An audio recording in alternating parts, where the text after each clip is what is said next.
Selamat beraktivitas dan semoga semuanya dalam keadaan sehat walafiat. Kali ini Mimin akan menceritakan spoiler Martial God Asura. Semoga dapat terhibur. Terima kasih. Kamu tampaknya benar-benar belum memahami kekuatan jiwa ini.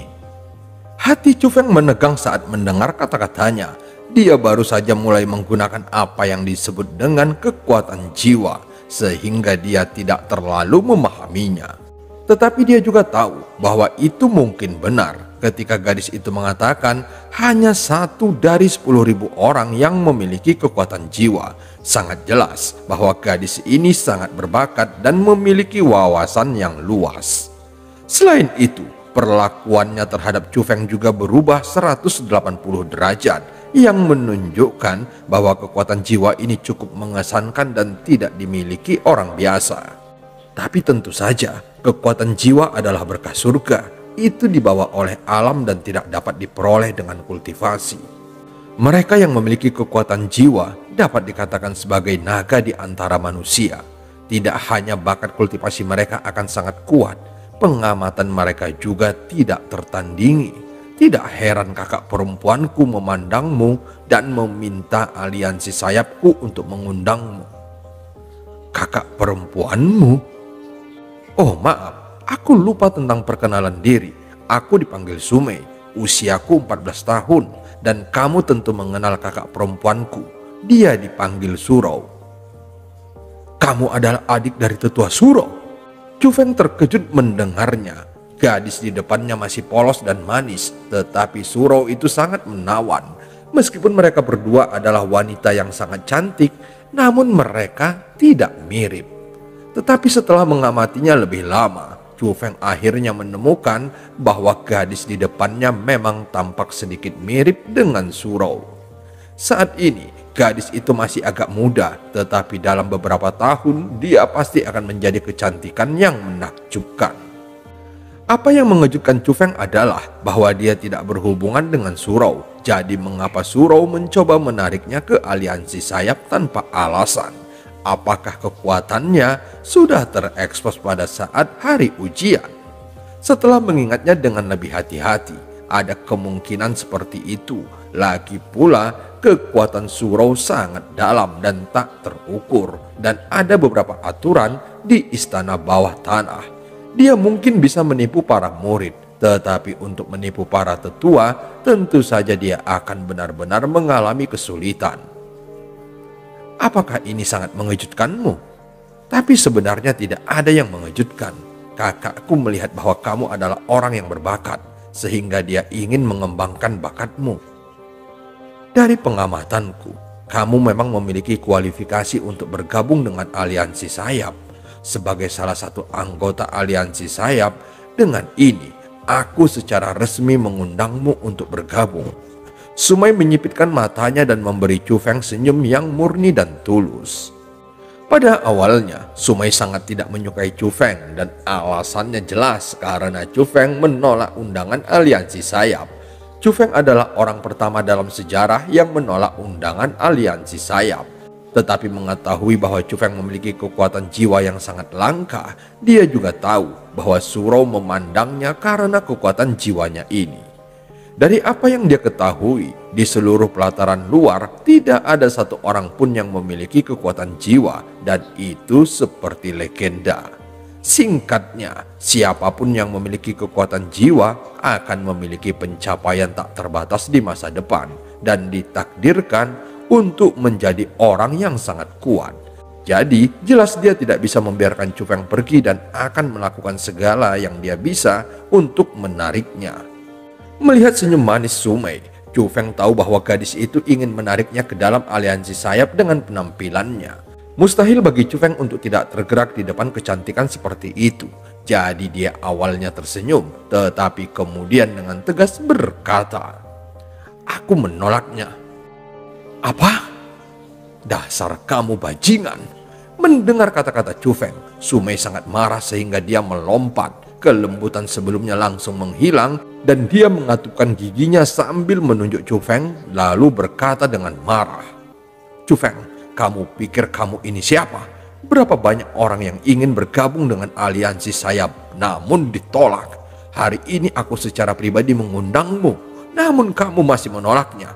Apakah otakmu terjepit oleh pintu? Jadi bagaimana jika kamu memiliki kekuatan jiwa? Pada akhirnya, kamu hanya berada di level 5 dari ranah dunia roh. Itu bahkan tidak sebanding dengan orang-orang yang ada di aliansi sayap. Menghadapi kutukan keras dari Sumei, Chu Feng tidak menjadi gelisah atau marah dan sepenuhnya mengabaikannya. Dia terus mengambil rumput roh suci di tanah dan tiba-tiba tatapannya terlihat kosong. Dia menemukan dengan takjub di tempat yang tidak begitu jauh ada manik-manik ungu muncul. Manik itu seukuran mutiara tetapi mengandung energi spiritual yang sangat kuat. Apa ini? Chu Feng melangkah lalu mengambil manik-manik itu dengan hati-hati. Itu adalah mutiara spiritual. Melihat manik ungu mengkilap itu, Sumei buru-buru berlari dan matanya menyala. "Kamu mengenali benda ini?" tanya Chu Feng ingin tahu. "Tentu saja aku tahu. Ini adalah obat spiritual kualitas terbaik, mutiara spiritual. Dari beberapa ratus rumput roh suci, hanya satu yang akan membentuk mutiara spiritual. Kamu tidak dapat memurnikannya, tetapi jika kamu langsung menelannya, itu akan membentuk energi spiritual dan diserap oleh pembuluh darah. Itu sebabnya mutiara spiritual sangat berharga.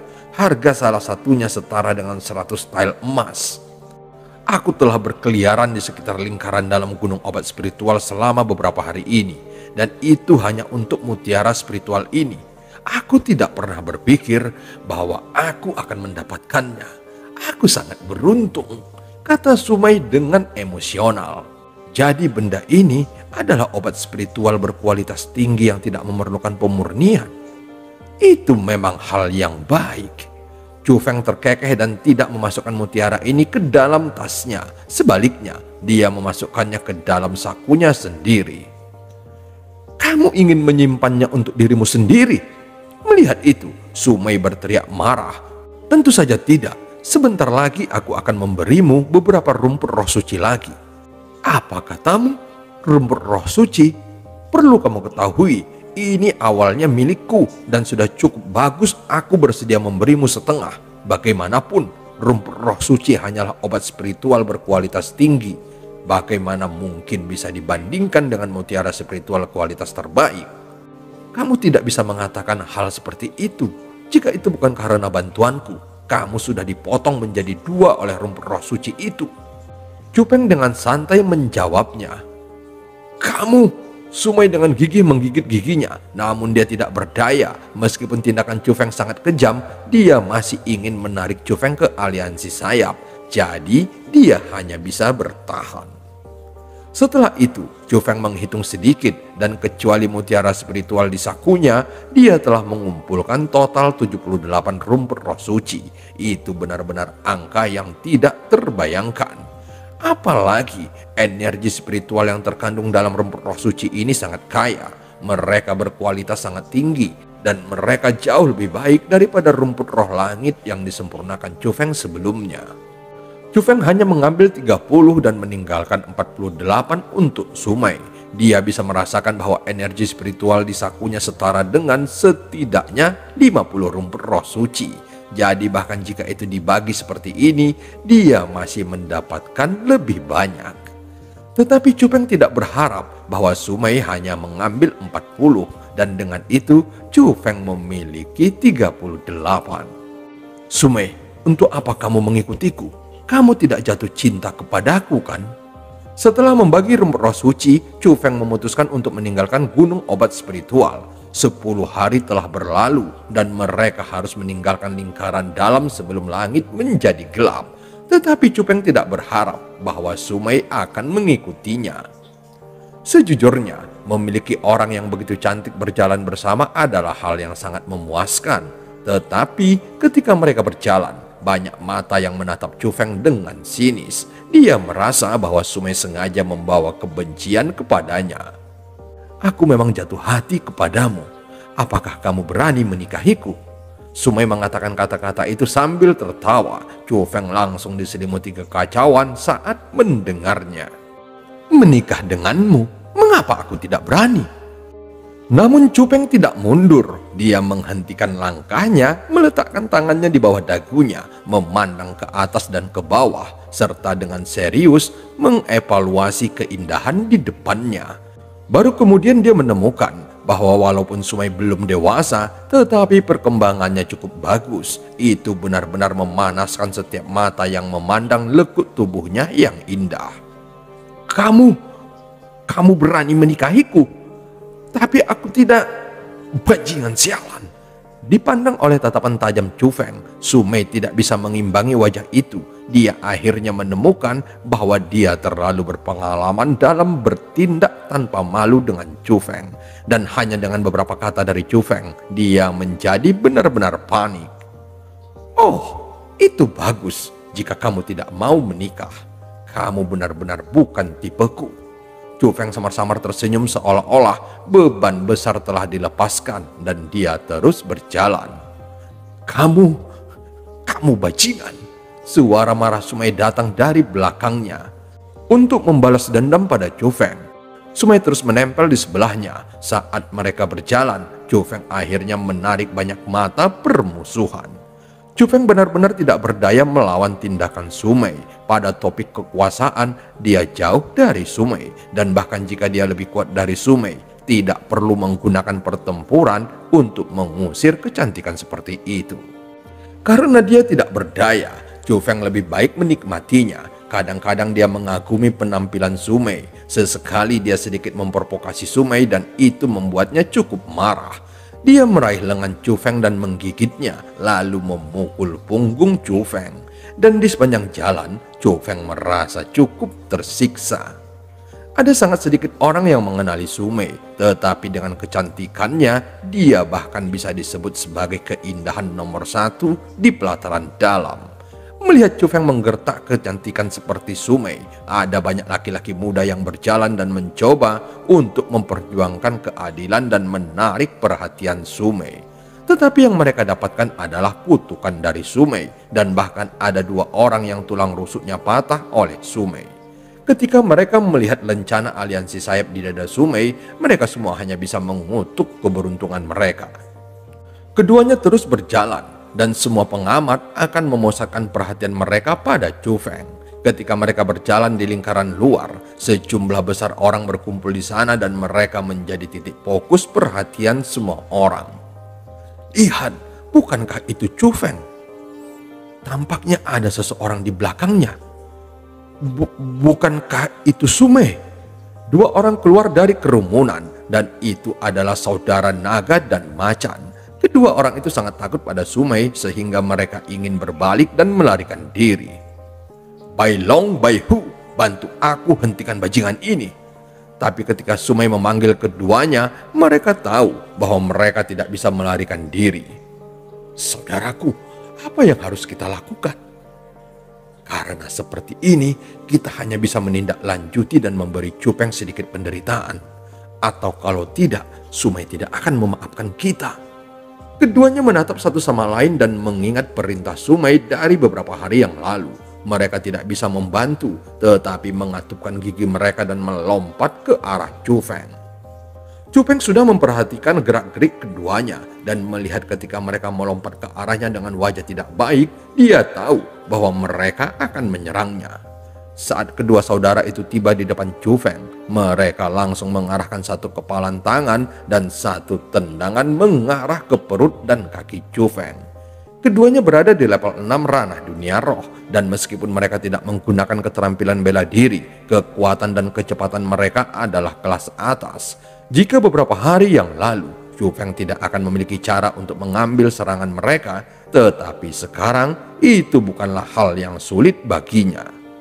Cufeng tidak mundur dan dia malah maju. Dengan satu kaki menyentuh tanah, tubuhnya tiba-tiba berputar dan dia melewati 2 orang ini seperti angin. Aura ini ranah dunia roh tingkat 5. Kedua bersaudara merasakan aura Cufeng, tetapi mereka terkejut karenanya. Bagaimana dia bisa menghindari serangan keduanya sementara dia hanya berada di tingkat 5 dari dunia roh? Itu tentu saja tidak masuk akal.